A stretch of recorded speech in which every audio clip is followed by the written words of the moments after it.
Cause I got a really big team, and they need some really big rings. They need some really nice things. Better be coming with no strings. Better be coming with no strings. We need some really nice things. We need some really big rings. Welcome back, everyone, to another episode of She's Mic'd Up with Him and Her. I'm your host, Sam Rodriguez, and we have Javier Gutierrez, whoop whoop, and Jason Fernandez. And we're happy to be back with you today. We have so much to get into, so I'm going to run down the laundry list rather quickly. Go to Twitter, follow at She's Mic'd Up Radio for updates and an opportunity to tweet us questions. We can answer it throughout the show. And if you want to call us and chat, it's 718-951-4444. Javier, give him the number again. Why are you going to do this to me? 718-951-4444. You see, I've gotten better. I've gotten better at it. Yeah, just do the 4444. Yeah. All right, Okay. So we're going to chat about your favorite teams, sports topics that have occurred throughout the week. Today, we're going to talk about the Knicks and their continued nightmare, which you saw yesterday against the Raptors. The Yankees' very questionable ticket-selling fiasco. I don't know if you guys heard about that, but we're going to talk about that today and much, much more. Also, stay tuned for our top 5 sports performances of the week. But as we hop into what's happening around the NBA, we first turn our attention to a word from OKC's associate head coach, Monty Williams. But let us not forget that there were 2 people in this situation. And that family needs prayer as well. And we have no ill will towards that family. In my house, we have a sign that says, "As for me and my house, we will serve the Lord." We cannot serve the Lord if we don't have a heart of forgiveness. That family didn't wake up wanting to hurt my wife. Life is hard. It is very hard. And that was tough. But we hold no ill will towards the Donaldson family. So as all of you listening may know, the wife of OKC associate head coach Monty Williams tragically passed away this past Wednesday at the age of 44 after being involved in a car accident with 3 of their children in the back seat. The children made it out alive, luckily, but Ingrid Williams, along with the other driver, were both pronounced dead.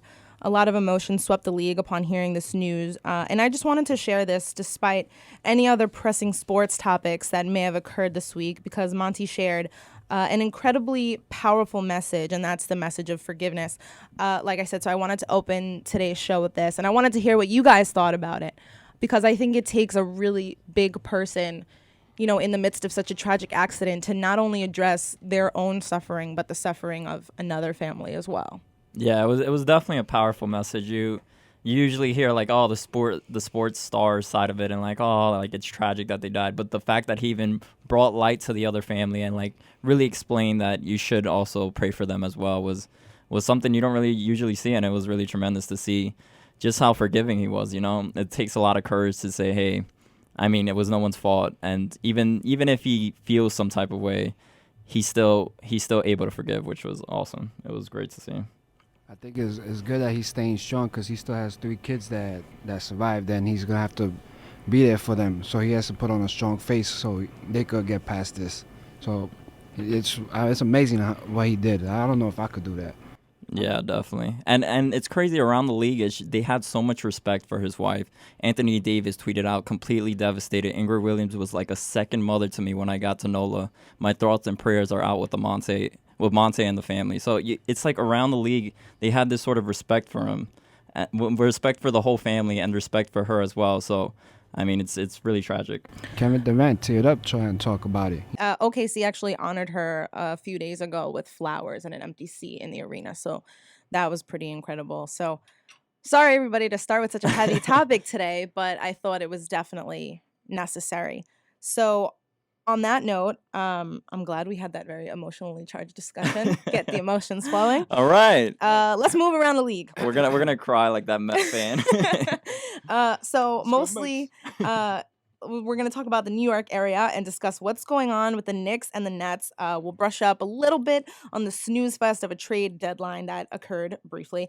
And then I have some rather thought-provoking questions for my co-hosts here and, of course, the listeners. So tweet us at She's Mic'd Up Radio and call 718-951-4444 to chat with us. So Yesterday, guys, I'm really happy to share this with you. I got to sit in the press box for the Knicks game yesterday. What? How did that happen? We want to hear this story. So I'm interning with New York One, and I went out in the field. I was actually in the locker room, and so here's my assessment about Kristaps Porzingis, guys.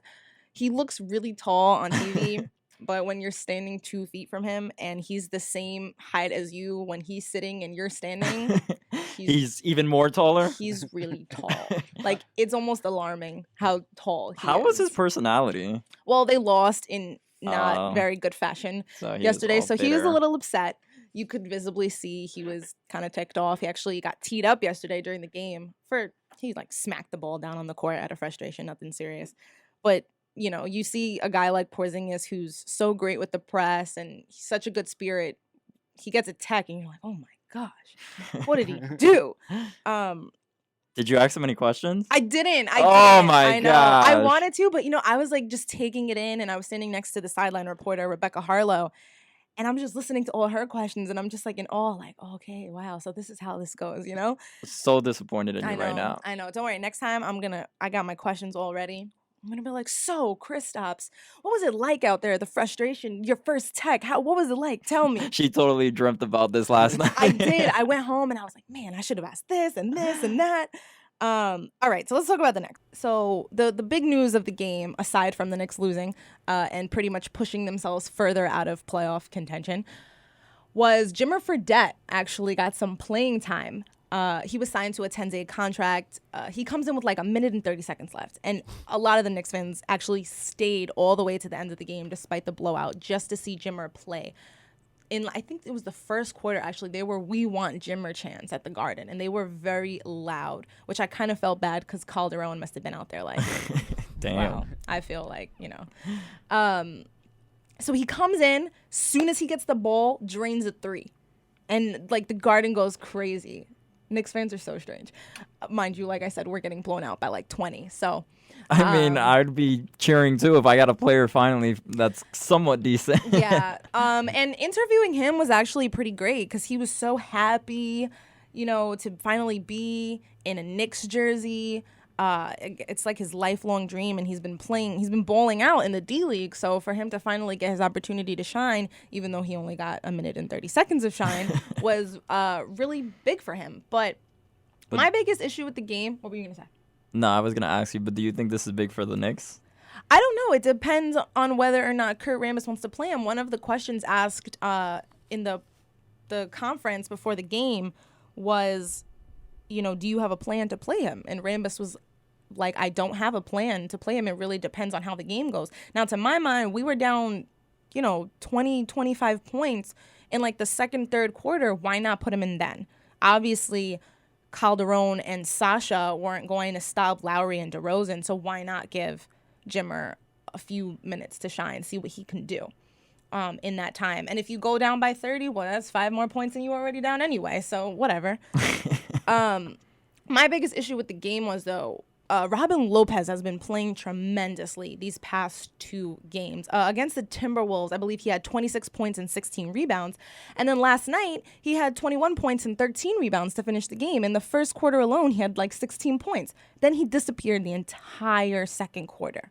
Pretty much he sat the entire second quarter. And it's like, that's your hottest guy right now. We go down like 15 when he's out.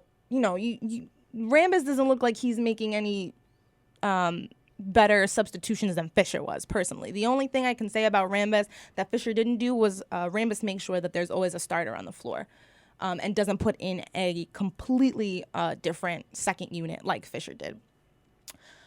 But Knicks aren't making the playoffs. This is my prediction. I predicted they were going to be 7th seed. It doesn't look like that's going to happen. I don't know what happened to the Knicks, and unfortunately, it was reported this morning, Ian Begley reported that Carmelo is really beginning to express his frustration and how difficult it is to kind of get past this when you're losing so consistently. Like in the past, before All-Star break, they had lost 11 out of their last 12 or 10 out of their last 11. That's a hard, stretch to kind of get over and to be optimistic about. He should be frustrated himself. He's the star of the team. The stars in basketball play a big role in their team's victory or not. So frustration should be towards himself because this is the second year, him being the focal guy in the offense and not delivering. As much as that's true, but you also have to look at this from a defensive standpoint. If his team's not playing defense, he can only put up as many shots as possible. But if they're not stopping the other team from scoring, you're not going to win the game. And when you have point guards like Lowry, Steph, Wall in this league going up against a Jose Calderon, there's no way you're stopping them. Honestly, those point guards are at least 5 times faster than Calderon. You know what I'm saying? Yeah. I mean, I guess that's why they did add Jimmy Fredette. I mean, is he going to make a significant difference to make the Knicks a playoff team? Probably not. I don't think they're going to make them a playoff team. Obviously, we need to make some serious moves in the offseason, but that's what gets me worried. If Carmelo's already expressing his frustration again, I mean, I felt like he's been pretty optimistic throughout the season, and for him to maybe get back to his older ways and start feeling that frustration again, I think that's a bad sign for the Knicks. Of course, and a lot of Knicks fans are fed up. Not with Carmelo, they're tweeting Carmelo saying, if you waive that no trade clause, I won't even be mad at you. You deserve better. You deserve to be on a team that, you could potentially win a ring with this late in your career. He's a great player, and I think he's a great spirit with everything that he's put up with in New York. I think he's paid his dues. But at the same time, I feel like Knicks fans are just like, we actually don't want you here. We feel like we'd be better off without you. And I've seen Knicks fans say that, and I'm just like, same. How is that possible? Because his contract is enormous, and obviously the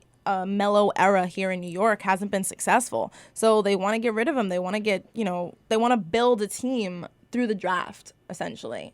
I know, but if you look around the league, what the great teams have superstars, I feel like. You have that main superstar, those 2-3 superstars that are really making a difference for their team. And if you get rid of Melo, who do you have? Porzingis left. Of course. And that's pretty much it. And Porzingis is too young in his career to be that guy to always have the ball. Of course. I mean, that's where, Porzingis' development comes in.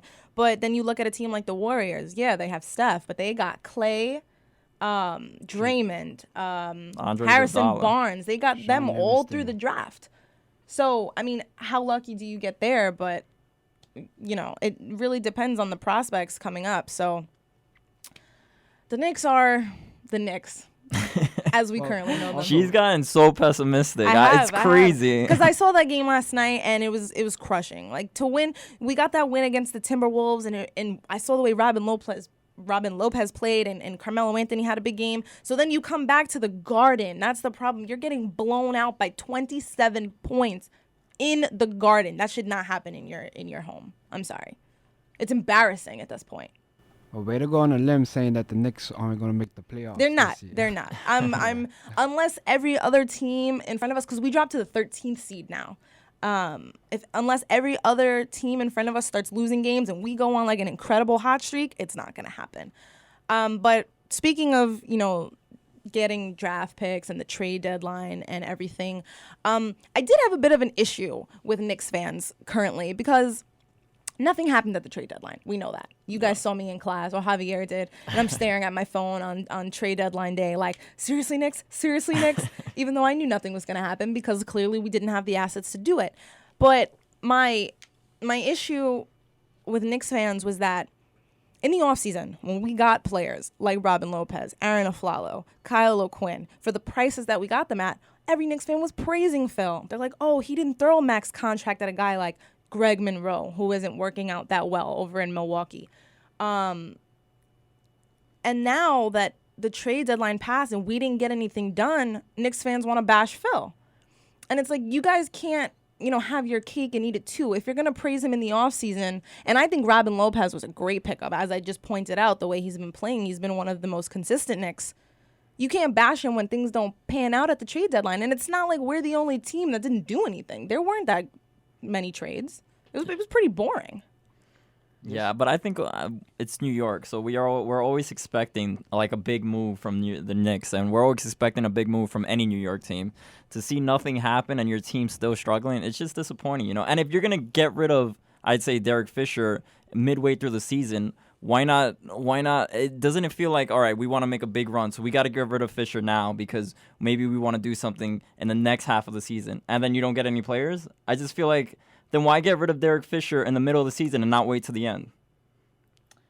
That I just don't see a point to it. I think what Phil, I guess, was trying to do, or that's what it seems like, is put a spark, like cause some sort of spark with the Knicks by firing Fisher. That failed. I guess because Rambis knows the system so well, maybe, like I said, I don't know what happens behind the scenes. Maybe they weren't responding to Fisher and they were responding a lot more to Rambis. I mean, obviously in the offseason, you got to get a coach. You have to get a coach.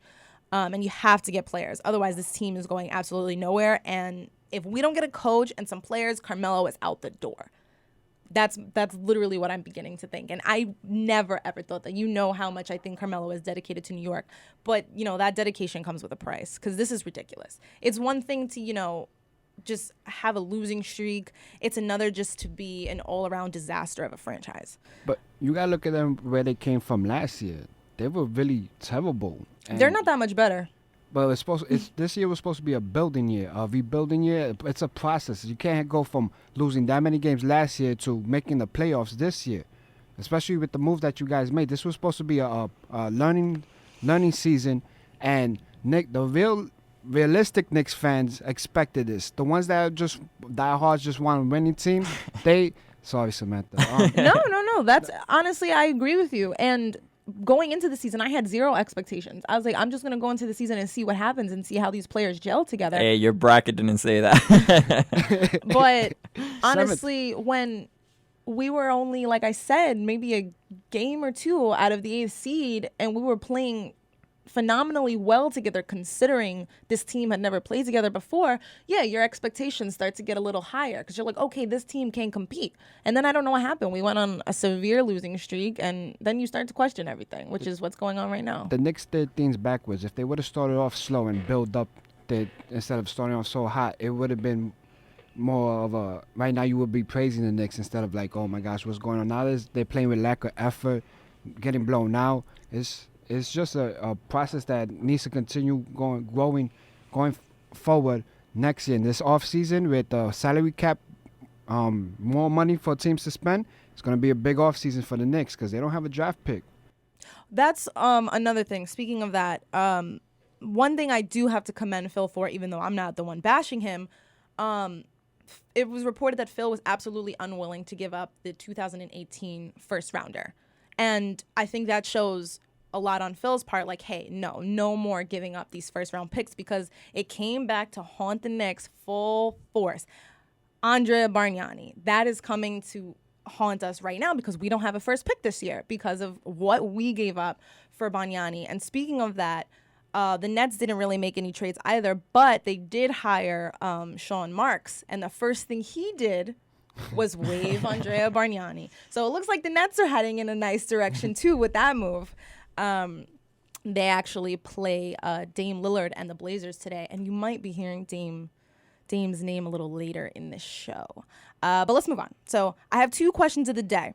I hope everybody's who's listening is going to She's Mic'd Up Radio right now to tweet us your responses to these questions. First question. All eyes are on the Golden State Warriors right now. All eyes are on the Golden Boys. The Golden Boys. Golden State. No. Okay. I like it. That was good. I see the bridge. So, will the Warriors surpass the 72-10 Bulls? But more importantly, is that even something that they're thinking about right now? Or are they solely focused on another ring? Or do you guys think it's something they should be focused on? I mean, of course they're thinking about it. I'm sure the media asks them every day or reminds them every day in Golden State what their record is. I mean, they're 50-5. I was looking ahead of their schedule. They play San Antonio 3 more times, and 2 of those games are at San Antonio's house. San Antonio is 28-0 at home. So I can see 2 losses there. I can see 2 losses. Then they also play OKC 2 more times. That's going to be a tough one. I don't know. I really don't know. I don't know, not with the way OKC's been playing lately. Well, San Antonio does tend to bench their players. That's what I'm saying. That's going to be the key. But it's such a close run that I don't know if San Antonio is willing to actually bench their players to not get the number 1 seed. That's what I'm curious about because they really still have a shot. They're only 3.5 games out of first place, which is crazy to me because all we do is talk about the Warriors. But right now, San Antonio is playing just as well. Well, of course. I mean, but I guess the thing with that is it's the Spurs. You expect the Spurs to win. The Spurs are so incredibly consistent. Like, to ever see the Spurs, can you imagine the Spurs, like, not being in the playoffs? No, right? It's just, you just expect them to be great. But I guess from my perspective, I do think it's something that they're thinking about. Like, it's not they wake up in the morning and they step on the court and they're like, oh, yeah, we're going to get 73 wins. You know, Michael Jordan, who? Like, no, that's not what they're thinking. But I think in the back of their heads, with every win, they're like, yeah, we're one step closer to, you know, making history. Are they going to do it? Come on. I mean, I got the schedule right here. Javier, you said they will?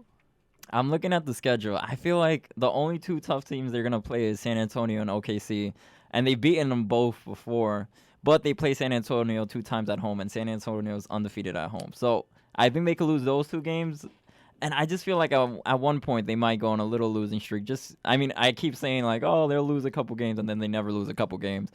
But, I mean, at one point it's just their sparks got to stop, you know? I mean, hopefully.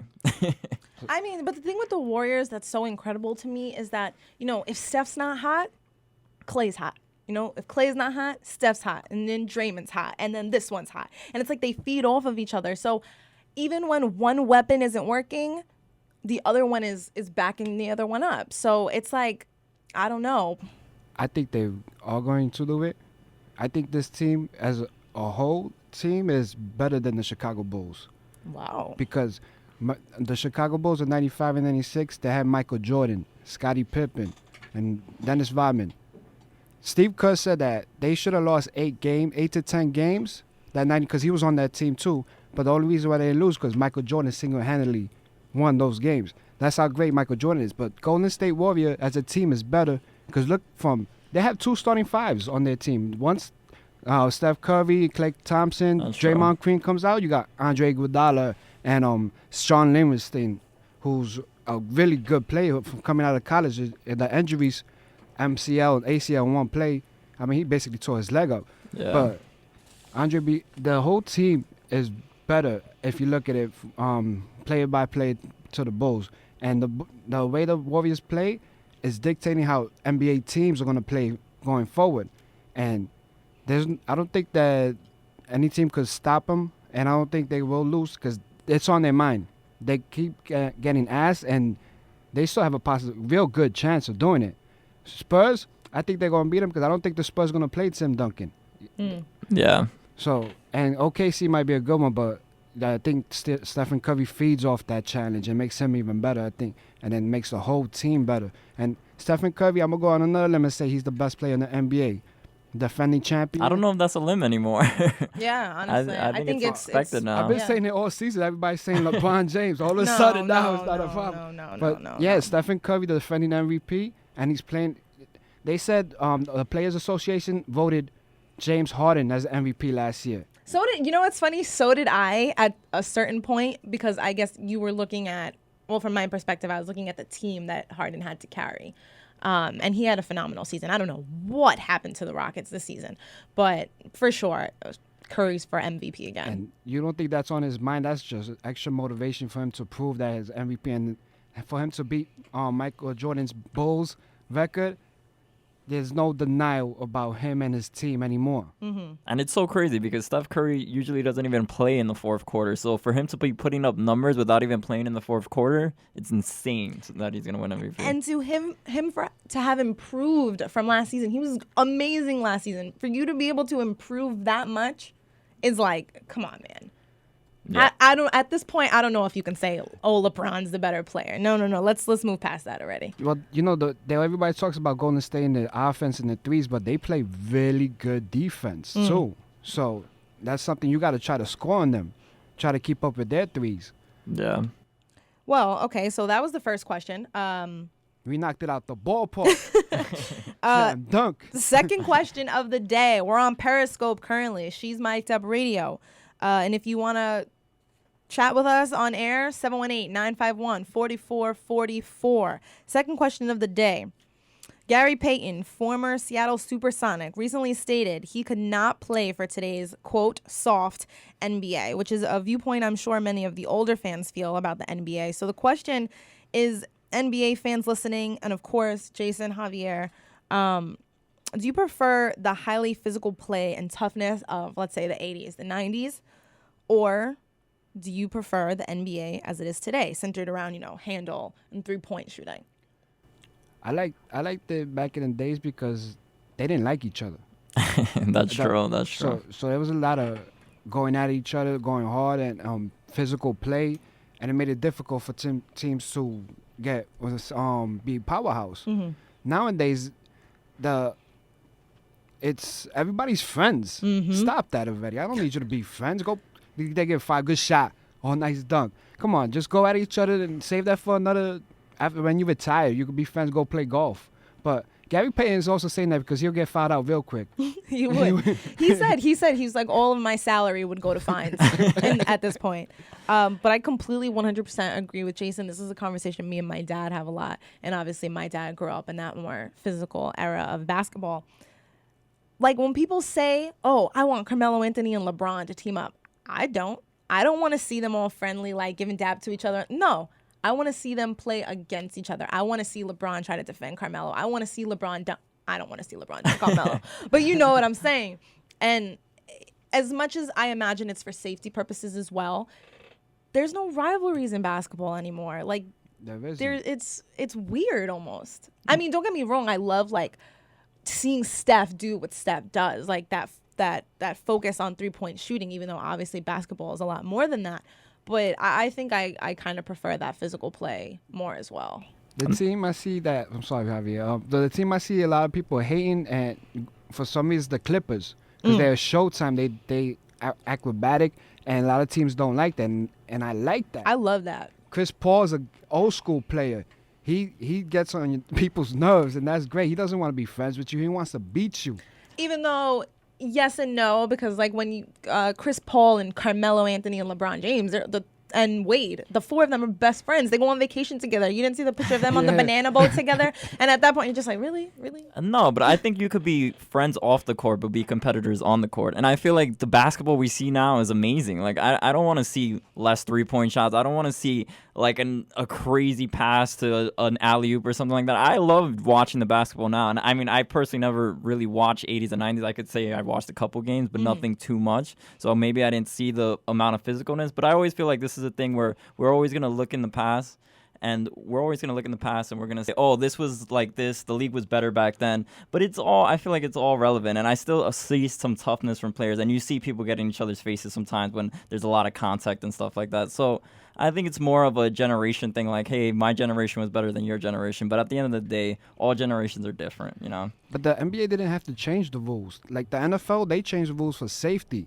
NBA did it for ratings, for more scoring, because at the time, ratings were down. That's when Jordan retired and Kobe Bryant, and looking at Javier saying that was the star. But they didn't have to change the rules, so they could bring back that tough defense and still have this run and gun 3-point shooting. That's true. I think it's different though. I think the NBA wanted to change their image. Because what their NBA's image was thugs, supposedly, like all these players were thugs, and the way like players dressed outside of the court also played a factor into it. So I think now we're seeing like this image of the NBA, like sort of like a friendship thing, and like they're all playing, but it's competitive, but it's not where they want to fight each other. And it's different from football, because in football you really have to be physical to make a statement. In basketball, now you can play, like you can make these 3-point shooters. Steph Curry's not gonna post someone up, but he's gonna make this athletic move and make it look really good and score on you.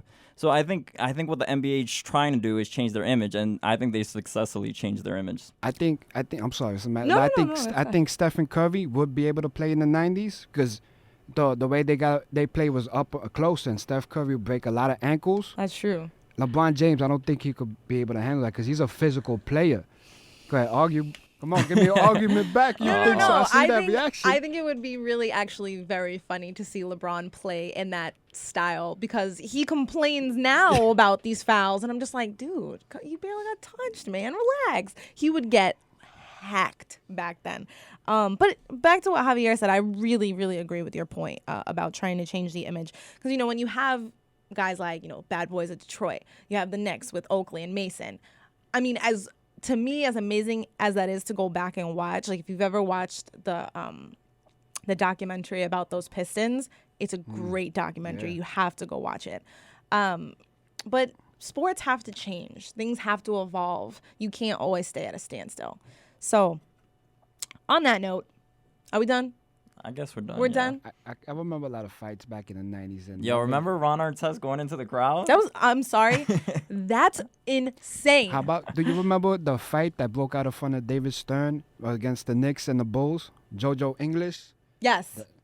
That built up the rivalry with that team. The Knicks, Pacers, Bulls, hatred, all of them going for the championship. We don't have that no more in the East. I guess that because the quality's down, but... I mean, but we've had it for a while. Like Lakers Celtics when they played like in the 2011. But Samantha said it. What rivalry do you have right now? I think there's rivalry in the minds of the fans. Like me personally, I hate the Pacers. But that's just because they beat me in the playoffs like 2-3 years ago, and Roy Hibbert like destroyed my center. You see that in the players though? The players don't seem like... that's what I'm saying. I think that rivalry is still very much alive in the minds of the fans who grew up watching those rivalries, and it's still there, kind of like instilled in their hearts. Like, no, I hate this team. I don't care who's on this team. The finger roll. Yeah. Oh. That's a low blow.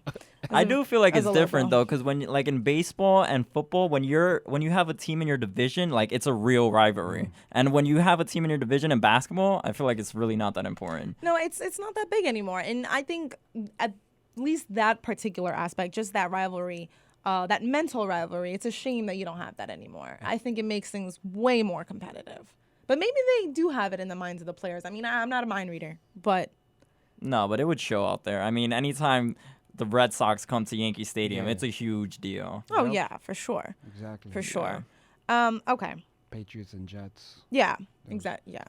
So, I mean, basketball is not going to change in that regard. I think people really love it the way that it is now. And like we said earlier, it's great the way that it is now. Seeing what Steph does out there every single night, it's like you're in awe just watching. And it happens every single night. And no matter how many times he hits a three-point shot from somewhere he's just not supposed to be able to do as a human, you just look at it and you're like, how do you have an answer for him, you know? That's hard work and dedication. Yep. But moving on. But before we do, actually, we here at She's Mic'd Up remind you to tweet us throughout the show at She's Mic'd Up Radio. Call us in the studio. We'd love to chat with you. 718-951-4444. We really like to hear from the fans. We had a great call last week from Wade. Please give us a call. Let us know, rather, what you think about everything going on in the beloved world of sports. So moving on, baseball season is upon us, and the Yankees seem to be having some issues, but not with the team, with our very good friend StubHub. At least it's my very good friend. So here's the situation, and I'm going to try to explain it as best I can because it is a bit confusing. I see Javier's got it all set up there. So Javier, correct me if I'm wrong. I'm actually a little pretty upset. Confused though. Apparently Mike Francesa went off on the situation for like the whole first hour of his show, but I was at work, so I missed it. And I tried to look it up this morning, and it was nowhere to be found. So I know Michael K interviewed like the president of ticketing or something like that. So the Yankees made a decision to eliminate print at home tickets for the 2016 season. You can use the mobile tickets scan directly from your smartphone, but the only electronic option now is available at Yankee Stadium. Tickets can't be resold on StubHub or its primary competitors. I pulled this from a website. So, but exclusively on the Yankees ticket exchange. Okay, let me know if you guys are following me. The Yankees said that these moves were to combat fraud.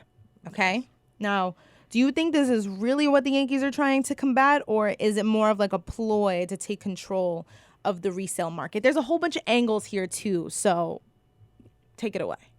I think for the audience to sort of get it, Yankees ticket exchange sets a minimum price. So let's say you went on StubHub, there wouldn't be a minimum price. So let's say the Yankees minimum for the upper deck seats were $15. If you go on StubHub, they'd be $5, let's say. So now you can't get those $5 tickets that StubHub is selling because Yankees won't allow it because they have this minimum that's $15 on the Yankee exchange, and they want you to use the Yankee ticket exchange. So I think it's a way of the Yankees sort of being greedy like they always do, trying a way to make more money. Hey. I mean, I love the Yankees. But it's like, it's crazy. When I was in high school, every day I'd pretty much go, because my high school was across the street from Yankee Stadium, and I'd go and I'd buy tickets from people reselling them outside. It was never fraud, and I got them for cheap. So I don't know. For me, it's disappointing because I'd get the actual paper copy, and I'd just go to a game that I wasn't even expecting to go to, and it would be like a fun time. So for them to sort of take this away from the fans, it's just disappointing. I think if they did this during the playoffs, I will understand it a little more because people buy tickets and resell it on StubHub for double the price. And so at least you'll be looking out for the fans. But now you're looking out for yourself during the regular season, saying that you can't sell tickets less than this amount. So it's basically, it seems like you're trying to save, not try to have the fans save money, basically, it looks like. And I don't agree with it. I just think they should just save it for the playoffs, or just don't even do it. I mean, I'm a Mets fan, so I don't have to worry about this. But that's the problem too, is that all of the other teams have this option. It's just the Yankees. So, I'm not. Well, I know the Angels, I think, started implementing the same policy as well. Really? I thought they were at first were going green, trying to save papers, trying to save the world. But yeah, okay. Today, I mean, I'm sure that's their other excuse for doing it as well. But also another thing is you can also, like, let's say, I mean, they said because it's fraud, but you can also send your ticket through email or something if somebody's trying to buy it, and that can be fraud as well, because if someone goes in with your ticket beforehand, then you're screwed and you can't actually go in. So I don't know. I mean, I don't really think it's for fraud. Well, the thing with the fraud too was that StubHub was saying, or some representative of StubHub was saying, the chances of that happening are like 0.01%. I mean, I'm sure it does happen, and I mean, if this is really a way to combat that, then sure, fine, I guess. But if you're a Yankee fan and have a ticket and you want to let your friend go, you have to go to the stadium, pick up the ticket, and then give it to your friend. Right? When StubHub used to make it easy for you or before you used to be able to print it out and just give it to your friend. So you're making it more inconvenient for your friend who doesn't want to go to the game, like maybe season whole tickets or like package games. Yeah. So it seemed like you're trying to inconvenience the fans. So now he won't go and do this, and now there will be an empty seat at the stadium, which doesn't ever look good at any baseball sporting stadium. So what's up, Yankees? Speaking of the Yankees, we're going to move on to something quickly that I didn't actually share with you guys, but I read it last night. Apparently, the Yankees were showing film of Cam Newton and the way he handled his press conference after the Super Bowl, and Russell Wilson, and saying, this is how you act when you lose, not like Cam Newton. Ooh. So what do you guys think about that? Wait, so the Yankees were showing that to their players? Yes. And saying, the way Cam Newton presented himself after the Super Bowl, that's not the way we want to act as competitors. You can't tell people how to act when they lose because they put all their emotions and feelings to it. So everybody's going to act different. The Yankees have always been a team. I compare them to like a Catholic school and a public school. They're going to want you to shave your face. They want you to look a certain way. They want you to lose a certain way. I love the Yankees, but I can't stand that about them. Like, they always want you to be a certain way. And I just feel like, you're not, at the moment when you lose, you're not going to say, oh, I really remember when Cashman told me to act like this. Like, I don't know. But on that note, it's kind of like you said, I like that comparison. The Yankees have always been like this sort of classy organization, and when you have guys, the perfect example is Derek Jeter. There's like not a stain on Jeter's record. He's literally like the perfect role model for how to act in a victory, how to act in a loss. But now you have these new guys coming in. You don't have your old Yankees anymore. You have these new guys, these new generation of players. Cam Newton, for example, being like that new generation of a star that doesn't care what the media says about him, that's going to act how he wants to act, and that's going to get over things the way he wants to get over things. So I guess they kind of want to stay with that tradition of being that classy organization. I don't know if that was the way to go about it. I don't know if that particular nugget of news was great to, leak out into the media, because obviously the Yankees are going to get criticism for that. The Cam Newton supporters are probably like at the Yankees' doorstep, like, how dare you? It's amazing to tell an athlete that prepared all offseason, played the whole season, and during the playoffs puts his whole heart to it and loses, and then he has to act a certain way of losing, for people to look at him and view him, and for his organization to be proud of him. But if he does act a certain way, that's because he's hurt. Mm-hmm. Yeah. And he shouldn't be criticized about it. Like Cam Newton, I mean, he should have stayed and answered the questions, because I'm a journalist. I want you to stay and answer the questions. But if he did it, you got to understand, he just lost the Super Bowl.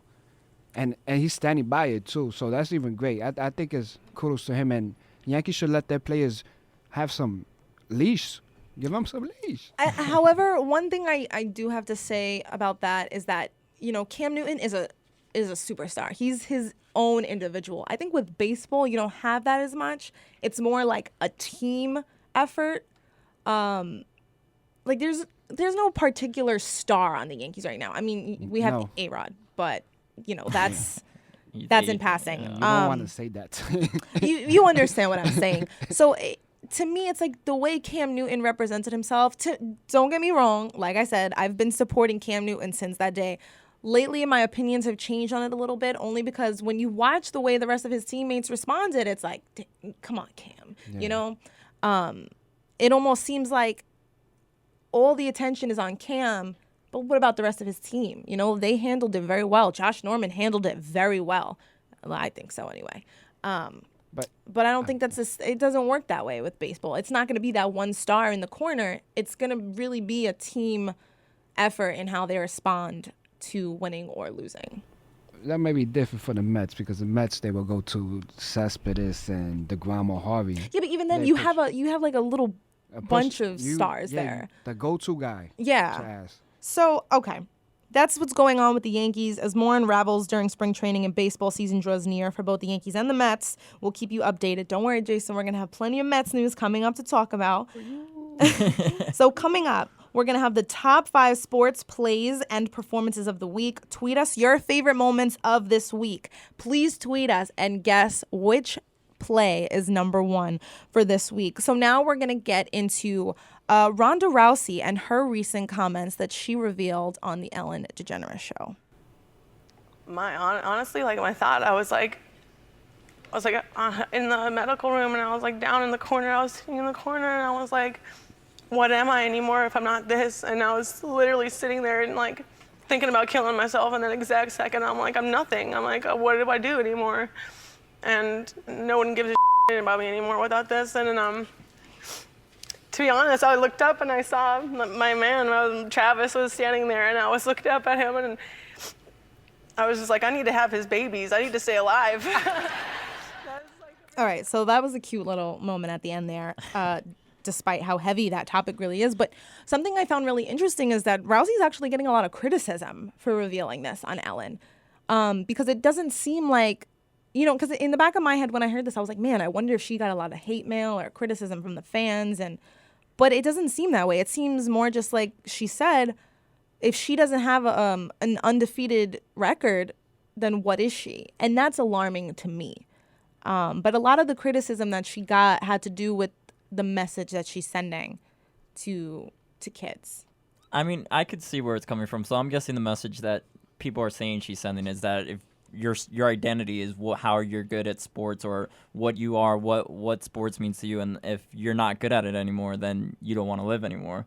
But I think with Ronda Rousey, it's like a deeper rooted issue. I mean, I'm not sure. I'm no psychologist, but I mean, I know her father also committed suicide when she was 8. So for her, I think it's something where this is what she thinks she is. Like, after, I guess, with UFC being her life, it's sort of like she doesn't see herself as anything else but a fighter. And she always had that idea of her being undefeated when she retires. So I think it was really hard for her to come to the fact that she knew she wasn't going to be undefeated when her career was over.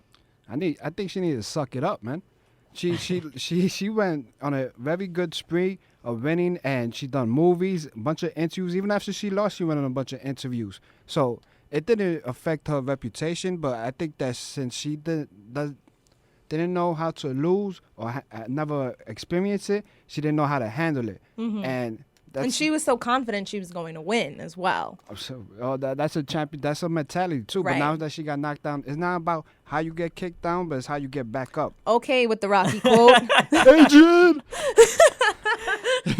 I know that was a Rocky quote. That's Rocky 6. I don't- Balboa. Really? Yeah. I just saw Creed, guys. Great movie. Oh, I gotta watch it. It's so I good. gotta see it too, man. It's Nobody so wanted to go good. see it with me. Yo. I had no friends. Like, they better go to the bar, but damn.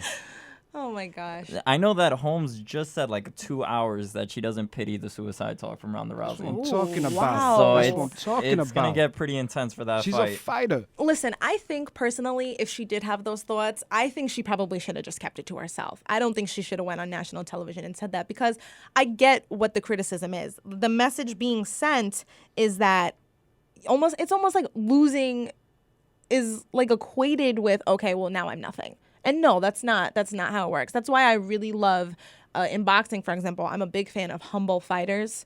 Like a Miguel Cotto, for example, obviously a little biased, but he's a very, very humble fighter. And, you know, losing is part of the game. Everybody loses, unless you're Floyd Mayweather. Everybody loses. And I mean, maybe that has something to do with it too. She's come at Floyd, you know, saying she could beat him. And I think the suicidal thoughts, listen, if that's the way she felt, that's the way she felt. You can't change it. I can't change it. But I think it's something she should have kept to herself. You know, ate a piece of humble pie, move on to the next one, you know? That's not, your life isn't that undefeated record. Your life is being able to make the impact that you've made in sports. That's how bad she got her butt whipped. And I'm saying if she's getting so down on this, I think she should not be doing all these. I don't know. I know she's going to be in like a movie or something like that, or she's making a cameo and stuff like that. Like, focus on fighting if you're going to get down again, because you might lose again. All right, on to our recap quickly. To give you a quick hockey recap, the Rangers beat the Red Wings last night 1-0. No, last night, the previous night, and remain second in the Metropolitan Division. They go on to face the Devils tonight. Coming in from a fan, apparently Floyd offered to help Ronda after she lost with her boxing. Just something to keep in mind, guys. I think that was like a sarcastic comment. What a champion. Well, I can never tell when Floyd's being sarcastic or not, honestly. But what were we talking about? Devils, whose playoffs hopes are quickly going down the drain, whereas the Islanders are fighting to rise above their third spot. In more local sports news, our very own Brooklyn College Bulldogs are in the midst of their CUNY championship. The women's team will face the College of Staten Island. And the men's team advanced to the semifinals after defeating York College 72-62. So a big shout out to our Bulldogs here. Jason, you want to fill us in on how LaGuardia fared this past week? LaGuardia Community College Redhawks went to the CUNYAC Championship last Friday for the first time in their third season of existence and swept the CUNY Championship. Men's and women bring home the championship for the trophy first time ever in 3 years. There's schools that don't even make it to the CUNY Championship for several years. It took the third year for the LaGuardia Redhawks to make the championship. I was there when they first existed, covering them, beat reporting for them, and they finally did it. Congratulations to the LaGuardia Redhawks. Jason could not That's me wait. dropping my mic. Oh, my God. I was wondering what that was. So, on that note, a very happy birthday to Andrew Wiggins, rookie D'Angelo Russell of the Lakers, Daquan Bowers of the Tampa Bay Bucks, and Byron Maxwell. Now on to our final segment of the day. Tweet us at She's Mic'd Up Radio. Tell us your top 5 favorite sports plays performances of the week. Coming in with an honorable mention.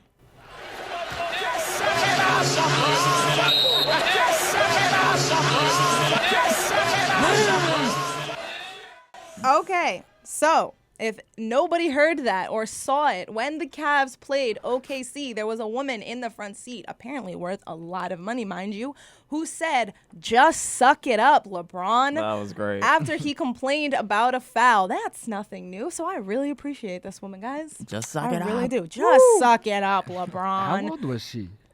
She looks like she's in like her late 50s or early 60s. I want to have that every time like somebody says something like when you're talking about the Knicks, I just want to play "Just suck it up." But it was just so funny that somebody finally. Well, that's actually not the first time. Do you remember the woman that sat courtside and she pretended she was a crying baby in front of LeBron? And LeBron called her and she looked off, played it all. Yeah. Hey, but LeBron actually apparently posted this video on his Instagram. Apparently he got a kick out of it too, which is kind of cool, you know? And you should play that for all the Yankee fans who can't buy their tickets on StubHub. You know what? Oh. I'm tired. I'm not biased. I'm not biased. Coming in at number 5, Louisville beats Duke on Saturday 71-64, ending on a 30-12 run. It's really a shame what's going on with Louisville. Those players are suffering. Yeah, and They they're a had good team. Had nothing to do with it. It's an unfortunate situation. But they come in at number 5. Number 4, in the Grizzlies, 109-104 victory over the Timberwolves Friday. The Vince Carter drains a 3 from 73 feet out. That shouldn't even be considered a 3. That's like a 6 or something. 73 feet out. Coming in at number 3, I had to decide between Russell Westbrook's dunk against the Cavs or DeAndre Jordan's against the Warriors. But I had to go with DeAndre for the simple fact that he actually broke the rim. We haven't seen that in a while. I haven't. He broke the rim. I mean, not the glass or anything, but the rim completely, like, twisted. And then they had to get back up and, like, hit it back into its spot. So that was pretty cool. Coming in at number 2, Damian Lillard drops 51 points against the Golden Boys of the NBA and led the Blazers in a blowout against the Warriors. Oh. That's what it takes to beat them. Damian Lillard was very upset that he got snubbed for the All-Star game. So he was proving it to everybody in the NBA. I'm glad he got a commercial at least. Coming in at number 1, and if you missed this game, these highlights, you have to go check them out immediately. Anthony Davis of the Pelicans, a.k.a. The Brow, scored 59 points, 59. grabbed 20 rebounds. 59 and 20. He needed one more point to make it impressive. 59 One more point? that's 60 and impressive 20. regardless. 59 points and 20 rebounds. It really Mind you, they only won by 5 over the Pistons. So all those points were meaningful. And rebounds were meaningful. Yeah, I mean, he has the majority of the team's points. That's bananas. But he joined Shaq as the only players in the last 40 seasons with 55 points and 20 rebounds. Side note, Shaq's going to Kobe's last game. He said it. I saw that. I mean, he's got to, you know? By the way, Kobe had 81 points in a game. Did he have 20 rebounds, though? That's true. Did he have 20 rebounds? Anthony Davis is like a freak of nature. I'm sorry. And it's a shame that the Pelicans aren't doing well this season either because they were 8th seed last season. You would think they would have gotten a little better, but I guess not. Well, they could build around Anthony Davis. That's the good thing. I'd build around Anthony. They have a bright future. There was a question like that about, you know, who would you build a franchise around? And it was, but right now, would it be LeBron James or would it be Anthony Davis? If you're going to build around, you build around Anthony Davis. Yeah, of course. He's younger than LeBron James. And his level of talent is insane. Obviously, so is LeBron's. But I would pick Stephen Curry. I don't think Steph Curry was in the conversation, Jason. I would have brought him in. Somebody joined the bandwagon. hard. All right. I mean, on that note, I guess you would too because it's really like a point guard driven league. So. Yeah. Okay. All right, Jason. Just leave me hanging there. The Knicks know about that. Yeah, they we know about that. The Knicks desperately are in need of a point guard. So those are our top 5 sports performances of the week. Shout outs to those 2 Twitter followers who guessed the number 1 play. I saw you. Stevie Nicks, I think, is one of them. I think that's his name anyway. Hopefully next week is equally as exciting. We should do this more often. I like this top 5 plays. But we have to No, we need a ticker. I'm gonna get us a ticker for the next one. So like you feel like the pace is moving faster. Got you.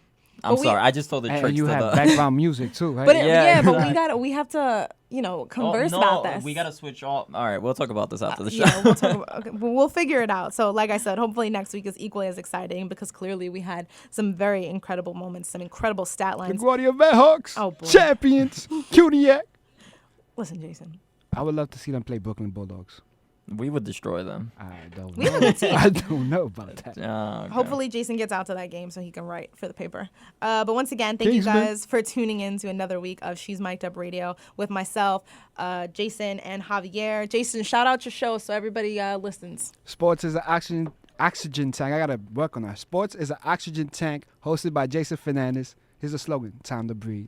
At Thursdays from 10 to 11. All right, guys, we'll be back with Thank you next week and every Tuesday from 1 to 2 p.m. Thanks again. Laters. Better be coming with no strings. Better be coming with no strings. We need some really nice